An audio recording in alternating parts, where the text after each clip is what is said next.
میرے بھائیوں اسی طرح ہم بھی ایک دن اندھیری قبر میں چلے جائیں گے، لیکن خدا کی قسم یہ دنیا کی ساری محبتیں، یہ دنیا کے اوپر ماں باپ جس اولاد کے لیے کام کرتے ہیں وہاں پہ کوئی کام نہیں آئے گا، وہاں پہ کون کام آئے گا؟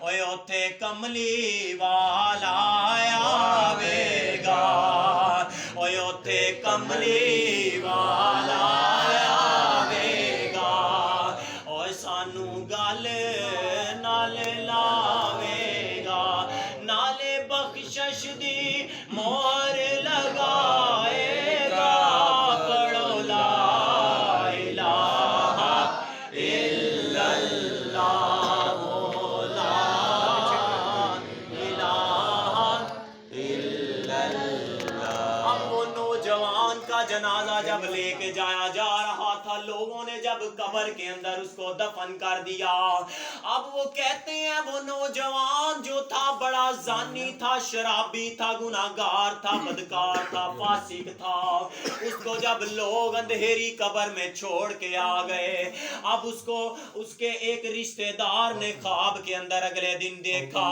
اور اسے پوچھا قبر کے اندر تیرے ساتھ کیسا معاملہ کیا جا رہا ہے؟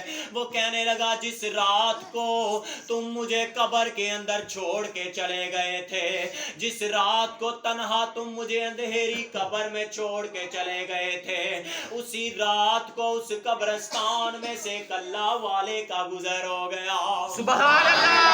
رات کو اسی قبرستان میں سے ایک اللہ کے ولی کا گزر ہوا۔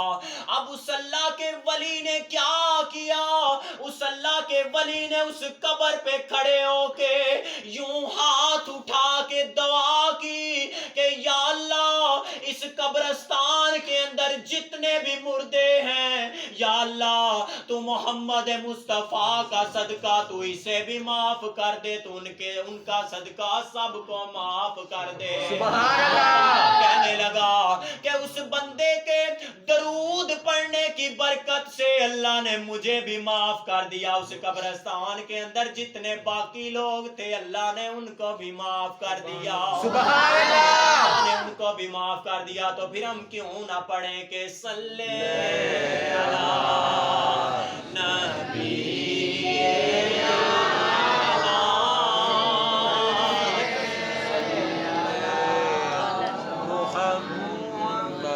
میرے بھائیو، یہ حضور علیہ السلام کی محبت، یہ حضور علیہ السلام کی محبت میں جینا اور مرنا بھی کیا شان ہے۔ موسیٰ علیہ السلام کی امت کے اندر ایک بندہ ہے، وہ بڑا فاسق فاجر تھا، گناہگار تھا، بدکار تھا، جب وہ مر گیا لوگوں نے کیا کیا؟ اس کو روڑی پہ جا کے پھینک دیا۔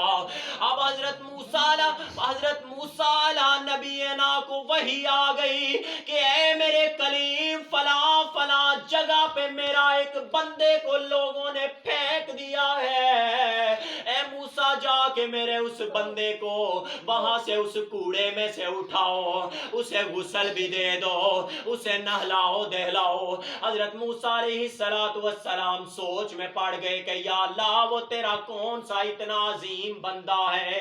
وہ کہتے ہیں جب جا کے وہاں پہ دیکھا وہ بندہ کوڑے میں پڑا ہوا تھا، وہ کہتے ہیں میں نے دیکھا، میں نے اس کو غسل دیا، اس کو نہلایا دہلایا اور اس کو دفن کر دیا۔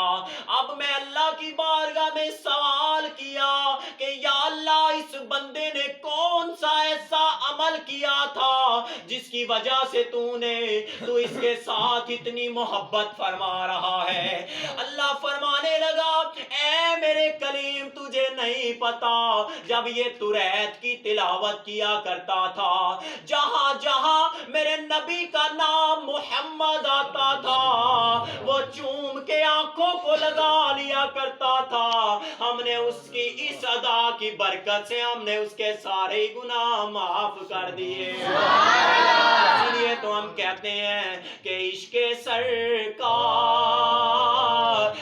کی ایک شمع جلا لو دل میں۔